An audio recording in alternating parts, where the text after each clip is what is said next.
Bienvenue aux personnes qui nous rejoignent sur la radio du cœur. J'espère que vous allez bien, vous avez passé une bonne semaine. Alors, je ne suis pas toute seule là. Nous accueillons notre invitée Corinne. Bonjour Corinne. Bonjour Hélène et bonjour aux auditeurs de France et d'Europe. Oui, alors Radio du Cœur est écoutée dans toute la francophonie mondiale et même les expatriés, donc ça fait large. Oui. J'ai dit France et Europe, oui, je m'en rends compte. Oui, donc l'Europe vraiment... et le Québec. C'est ça, et c'est vraiment magique de pouvoir diffuser comme ça dans le monde entier et d'échanger avec les auditeurs. J'en perds mon latin, écoute. Alors, nous accueillons aujourd'hui Corinne et je te souhaite une grande bienvenue parce que ça fait plusieurs années qu'on se connaît maintenant, je ne pourrais même pas compter, mais nous n'étions pas parlé directement. Et parce que, en fait, c'était au début, je m'intéressais à la loi de l'attraction. Je m'étais inscrite dans un groupe qui existe encore, et nous parlerons de la personne qui l'a reprise dans un instant, à qui je vais faire un petit clin d'œil. C'est un groupe sur la loi de l'attraction. Est-ce que ça s'appelait déjà LDA, Corinne ? Non, à l'époque, quand j'ai créé le site, ça s'appelait tout simplement loi d'attraction. Et c'est ensuite, quand il a été repris, le site, que c'est devenu LDA. Voilà. D'accord. Alors, on y trouvait autant des enseignements que des vidéos, que des pensées, des inspirations. Moi, j'aimais beaucoup, même si je ne connaissais pas la loi de l'attraction, ce que ça voulait dire. Eh bien, j'ai cheminé depuis et c'était dans les prémices des découvertes d'Internet. Donc, je voulais te remercier parce que effectivement, ce groupe existe encore et il est administré par Swan, que nous avons invité à la saison dernière et à qui je fais un petit coucou et un gros bisou puisque c'est son anniversaire. Oui, bon anniversaire Swan. Et je suis sûre qu'il nous écoute, donc oui. Voilà, ça c'était pour le petit clin d'œil du jour. Et donc, cette amicale sur la loi de l'attraction continue à bercer la toile par des vidéos, comme je disais, et des outils pratiques, des méditations, des rencontres. Et souvent, nous nous regroupons aussi avec sur les événements de la Radio du Cœur, donc c'est chouette. Et alors, pour en revenir à tes activités, je sais que tu es énergéticienne. Oui. En fait, j'ai plusieurs outils, on va dire. Je suis sophrologue. Je suis aussi maître Reiki et donc je travaille aussi avec les soins énergétiques. Récemment, j'ai fait aussi une formation en calibrage quantique. De retour, les amis, libérez votre créativité, l'émission sur les ondes du cœur, de la radio du cœur. Alors, les joies du direct, on respire et on accueille ce petit contraste et cette remise en onde. Et on va reprendre la conversation. Corinne, tu nous disais que tu avais plusieurs arcs à ton actif, dont la sophrologie, évidemment. Oui. Donc la sophrologie, le Reiki, j'ai fait un peu de FT et la loi d'attraction. J'ai fait une formation avec Marcel Delafaye comme expert consultante de la loi d'attraction. Voilà. Ça, c'était dans les années 2008-2009 par là. Un petit peu après la sortie du film Le Secret. Le Secret. Oui. C'est ça. Oui, il y a eu tout un engouement autour de cette nouvelle idée-là qui émergeait et dont les gens prenaient conscience. Donc, mais moi, c'est ce qui m'a permis de découvrir la loi d'attraction, c'est vrai. Oui, c'est ça. Comme un grand nombre de personnes. Oui. Et donc, je sais que tu es dans le sud de la France. Oui, je suis près d'Alès. Alors Alès, c'est près de Nîmes. Oui. Voilà, c'est peut-être pas très connu Alès, oui. Vers Nîmes, voilà. Oui, avec des régions bien ensoleillées. Oui, c'est vrai que je profite du soleil régulièrement, donc je suis bien contente. Oui, je sais que nos amis québécois aiment bien entendre parler de la France, donc c'est pour ça que je rebondis un petit peu sur cette idée. Nous apprenons la géographie outre-Atlantique les uns les autres. Oui. Donc, donc tu as un cabinet, tu fais des consultations. Alors, je fais principalement des consultations à domicile et aussi à distance, donc par Skype. Oui. Voilà, et par Skype ou par téléphone. Oui, et donc tu as l'idée un jour, tu as une inspiration et oui. L'oracle de cristal. Alors c'est venu d'où? Eh bien, donc quand j'ai découvert la loi d'attraction via le film et le livre Le Secret, j'ai eu on va dire une révélation.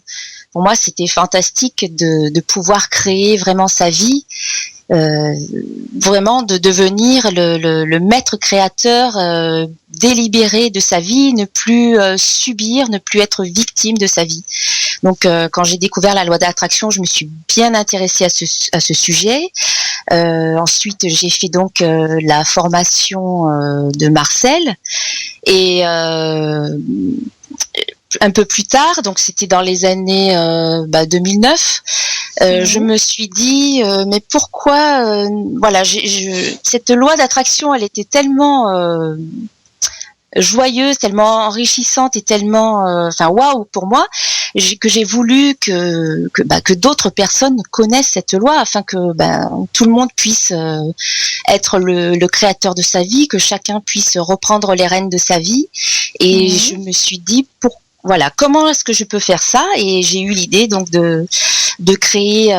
Au tout départ, c'était pas un oracle, c'était un jeu avec des cartes inspirantes. Enfin, quand j'ai commencé à avoir l'idée de créer ce jeu, c'était des cartes inspirantes. Donc je faisais des petites cartes. Au départ, mon prototype, c'était des cartes que j'avais imprimées sur du papier un petit peu cartonné. Et j'écrivais une phrase inspirante, une phrase affirmative, et puis j'en rajoutais 1, 2, 3 pour que ça devienne un paragraphe assez important qui ne rentrait plus sur la carte. Et là, je me suis dit j'ai plus de place sur ma carte, peut-être qu'il serait temps de mettre le texte dans un livre, avoir les cartes d'un côté, le livre de l'autre.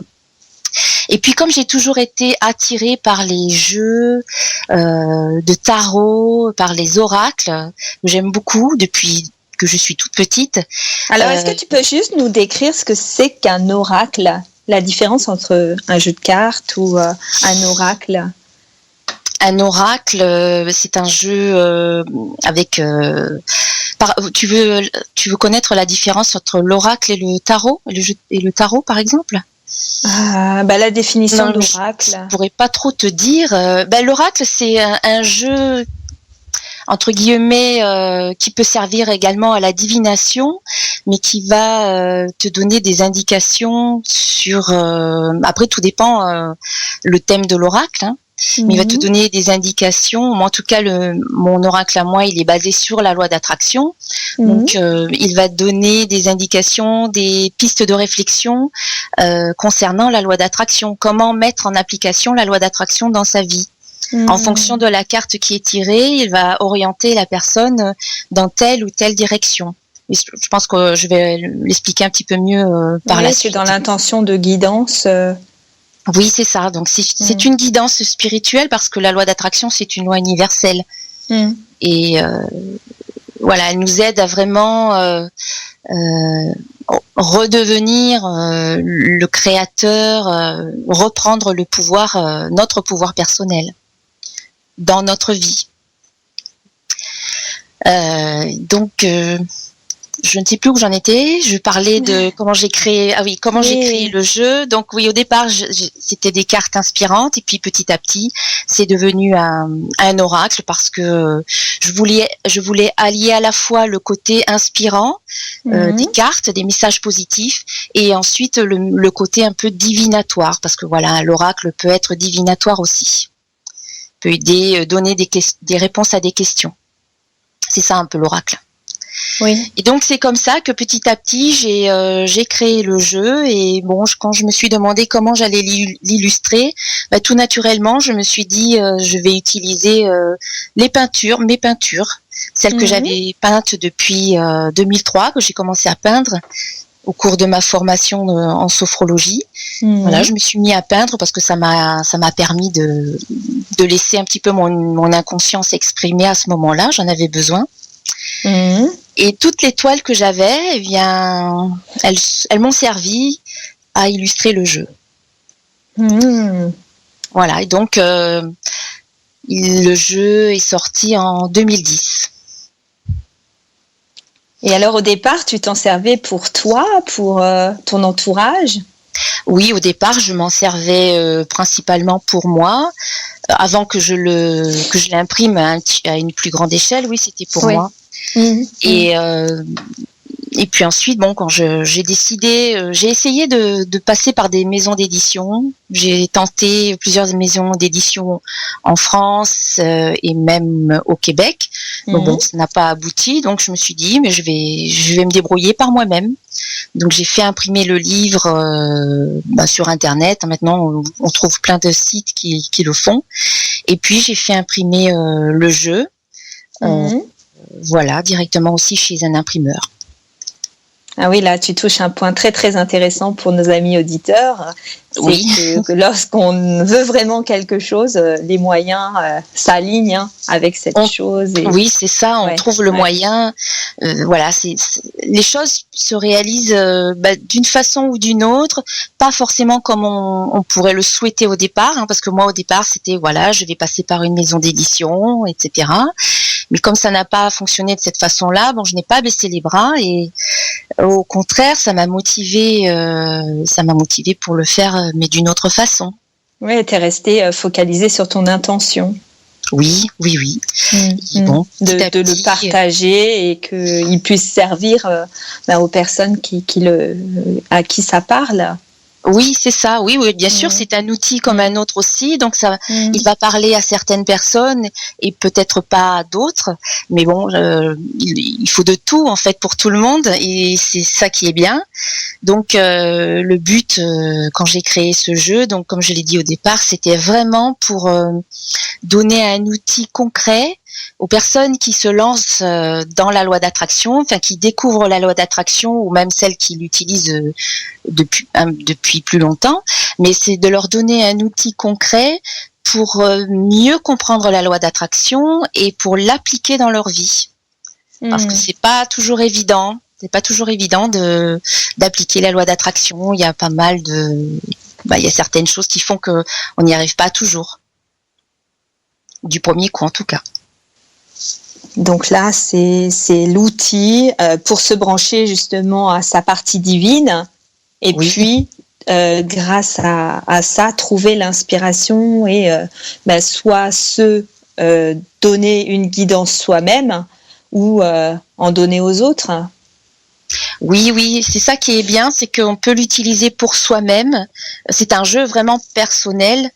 À utiliser soi-même, mais on peut l'utiliser aussi en séance. Je connais plusieurs thérapeutes qui ont le jeu et qui l'utilisent en séance avec leurs patients ou leurs clients. Et c'est un outil qui peut accompagner parfaitement dans une séance, quelle qu'elle soit, une séance de thérapie. Ça donne un fil conducteur à la séance, par exemple. Ça peut donner un point de départ ou même une conclusion à la séance. Où on peut se baser carrément sur le jeu, sur le tirage pour faire une séance. Moi, ça m'est déjà arrivé. Oui, j'imagine que tu l'utilises régulièrement avec tes clients. Oui. Moi, je l'utilise. Ça fait partie de mes outils. Je peux, par exemple, au cours d'une séance de sophrologie, faire la séance de sophrologie puis terminer par le jeu, par un tirage, ou peut-être commencer par un tirage et ensuite faire une séance de sophrologie ou une séance de calibrage quantique, parce que ce sont des outils complémentaires. Toutes ces thérapies, toutes ces techniques sont basées en fait sur la pensée positive, sur la vibration, pour aller vers un mieux-être. Voilà. Mais moi je connais pas beaucoup les jeux de cartes. J'ai juste les cartes des anges chez moi. Et en fait, comme ça va faire l'occasion de clarifier si c'est vraiment comme ça que tu l'entends, l'utilisation des cartes. C'est justement important de se brancher sur son cœur pour avoir une interprétation aussi juste, c'est-à-dire fluide et que ce soit vraiment en adéquation avec la situation en face. Oui. Parce que en fait, pourquoi je m'intéresse pas tellement aux cartes, c'est que peut-être j'ai l'idée que ça peut être des interprétations mentales, tu vois, que par exemple si je tire une carte alors que je suis déconnectée à moi-même, mais en même temps en le disant, je me dis que il y a aussi peut-être la force divine des cartes. Et mon tirage aussi sera influencé par ça. Qu'est-ce que tu répondrais par rapport à ça? Moi, je dirais que avant de faire un tirage, moi je me connecte, je demande à me connecter à la source, à l'énergie de vie universelle, et je demande à recevoir le message juste pour moi dans l'instant. En toute neutralité, j'essaie autant que possible d'être neutre, c'est pas forcément toujours évident, bien sûr, mais en même temps, le jeu, je dirais qu'il a sa vibration propre. En tout cas, moi, c'est ce que je ressens, et j'ai des témoignages dans ce sens aussi de personnes qui m'ont dit que quand elles ont le jeu en main, elles ressentent des vibrations bien particulières, elles ressentent une sorte de magnétisme. Après, c'est peut-être le ressenti plus ou moins, qui peut être différent selon les personnes, mais en tout cas, j'ai des personnes qui m'ont dit ça. Mais donc, pour revenir à ce que je disais, oui, avant de faire un tirage, moi, je me connecte à la source, et je prends un petit temps pour me recentrer, pour me connecter, et ensuite, je laisse faire, je tire les cartes et j'interprète en fonction. L'interprétation peut être différente, même si en fonction de la personne qui est aussi en face de moi. Lorsque je fais un tirage pour la personne qui vient consulter, elle peut être différente en fonction de cette personne. Par exemple, si je tire une carte avec une personne, l'interprétation pourra peut-être un petit peu varier avec une autre personne. C'est vraiment, j'écoute mon ressenti aussi. Oui, mais toi, en sachant que tu as mis tes intentions pour être connecté à la source. Oui. Donc, et pour recevoir le message, c'est une notion essentielle en fait. Oui, pour moi, c'est, on va dire, ça coule de source. C'est logique. Je pense que quand on fait un tirage, c'est un moment qu'on prend pour soi, où on va passer un peu de temps avec soi, et donc je pense que c'est quelque chose qui est un moment privilégié où oui, on peut prendre un temps comme ça pour soi, mais je sais que parfois j'ai pas forcément le temps de faire tout ce petit rituel, et je me tire une carte ou plusieurs cartes, et ça peut aussi fonctionner parfaitement. Ça m'est déjà arrivé où j'ai pas le temps le matin, un peu comme tout le monde, des fois on n'a pas toujours le temps. C'est mieux de le prendre, mais des fois on n'a pas toujours le temps, et ça fonctionne quand même. Mais est-ce que c'est vraiment une question de temps? Une intention, tu peux la poser en un micro. On peut, oui, c'est vrai. Voilà. C'est vrai que T'as pas besoin de t'asseoir et de méditer pendant 10 minutes pour faire ce rituel. En général, ça peut prendre quelques secondes, se recentrer, se connecter, et puis faire le tirage. Ouais. Parce qu'après, plus tu l'utilises, j'imagine, plus l'ancrage se fait de cette intention, donc tu n'as plus besoin de faire de rituel pour te connecter. Oui, c'est possible. Oui. Ouais, et après, c'est presque automatique. Oui, c'est ça. Ça. Oui. Donc, après, il y a différents tirages qui existent. Il y a différentes façons aussi d'utiliser le jeu.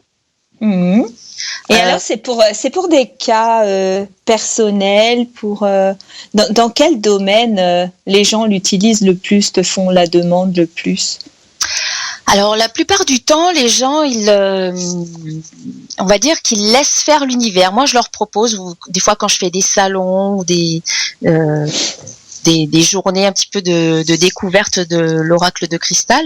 Les gens sont curieux, ils viennent, ils veulent un tirage. Alors je leur propose, soit vous avez une thématique à développer, donc ça peut être au niveau professionnel, au niveau affectif, au niveau du travail, etc., ou de l'argent, ou alors vous laissez faire l'univers. Ben curieusement, les gens, ils me disent qu'ils préfèrent laisser faire l'univers. Donc tout est possible, hein. On peut avoir soit une thématique, soit on laisse faire les choses, on laisse faire l'univers. Mais principalement, c'est quand même une guidance spirituelle, hein. C'est pas moi, je ne suis pas voyante, donc je peux pas faire de prédictions bien précises avec des dates, avec des choses qui vont arriver et dire voilà, il va vous arriver ça, ça ou ça. Moi non, je ne sais pas faire ça. Mais c'est plutôt une guidance spirituelle qui va orienter les gens vers ce qu'ils pourraient mettre en pratique pour améliorer leur quotidien, qui va faire ressortir leurs atouts et également leurs faiblesses entre guillemets, mais en tout cas ce qui pourrait être travaillé ou être développé. Donc ça indique aux gens, ça leur donne des pistes de réflexion, ça leur permet de voir là où ils peuvent porter leur attention, et le tout basé sur la loi d'attraction. Donc comment mettre en pratique aussi la loi d'attraction, comment diriger leurs pensées, comment formuler leurs demandes, comment se mettre en état de réception pour recevoir ce qu'ils ont demandé. Voilà, tout ce qui est un petit peu en lien avec la loi d'attraction. Ouais, mais c'est un petit coup de pouce, quoi, un message de l'univers. Oui, c'est ça. C'est un message de l'univers, mais ça va au-delà quand même, hein. Ça va bien au-delà parce que c'est quand même un jeu de développement personnel qui va au fur et à mesure de la pratique permettre à la personne de s'épanouir. Le but, c'est que la personne qui utilise le jeu s'épanouisse, aille vers le bien-être et au final soit heureuse, se sente bien dans ses baskets, se sente bien dans sa vie. Ouais, c'est toujours dans l'intention de rejoindre la joie, la liberté, l'expansion. Oui, c'est ça. Naturelle, quoi, la liberté. Oui, que la personne prenne conscience de ce qui fonctionne bien dans sa vie, qu'elle soit reconnaissante pour ça, qu'elle prenne conscience aussi de ses résistances et de ses croyances internes, son système de croyances internes qui peut être parfois limitant ou même paralysant, parce que c'est le problème un petit peu avec la loi d'attraction, c'est que certaines personnes essayent de l'utiliser, mais souvent, des fois, elles n'y arrivent pas. Et elles se disent, mais ça fonctionne pas pour moi, la loi d'attraction. Mais ce qui fonctionne, la loi d'attraction, elle fonctionne tout le temps, hein. Qu'on en ait conscience ou pas, elle est à double tranchant. On peut attirer le bon comme le moins bon. Mais ce qui fait que l'on attire le moins bon, ce sont nos résistances, ce sont nos limites, ce sont nos croyances, notre système de croyances internes qui nous limitent. Donc c'est pour ça que ça fonctionne pas toujours. Et l'oracle de cristal va permettre par exemple, si vous tirez la carte croyance, justement, elle, dans l'interprétation qui est dans le livre, elle vous invite à aller voir, à aller revisiter votre système de croyance pour faire un petit peu le tri de ce qui est limitant, quelles croyances sont limitantes, et puis quelles croyances vous permettent d'avancer, de transformer un peu ces croyances-là, les croyances limitantes, en des croyances porteuses de réussite et qui permettent d'aller de l'avant. Voilà, dans le livre, il y a l'interprétation des cartes et que j'ai essayé en tout cas de faire le plus positif possible. Même certaines cartes qui peuvent paraître un peu plus difficiles, comme la carte échec ou la carte fin ou la carte erreur, elles peuvent souligner soit des faiblesses ou soit des choses à transformer, mais elles rebondissent toujours sur quelque chose de positif. C'est ce qui est apprécié aussi par les personnes qui utilisent le jeu. J'ai déjà eu des témoignages de personnes qui me disaient ce qui est bien avec votre jeu, c'est que il n'y a pas de carte négative et tout est transformé en positif, ce qui permet de donner un tremplin pour rebondir et aller de l'avant, transformer ce qui est négatif en positif. Et donc, là, je me pose une question, est-ce qu'il faut être connaisseur déjà de toutes ces notions ou c'est bien expliqué dans le livre? On apprend en même temps qu'on tire les cartes? On apprend en même temps qu'on tire les cartes. Voilà, l'apprentissage se fait au fur et à mesure de l'utilisation du jeu.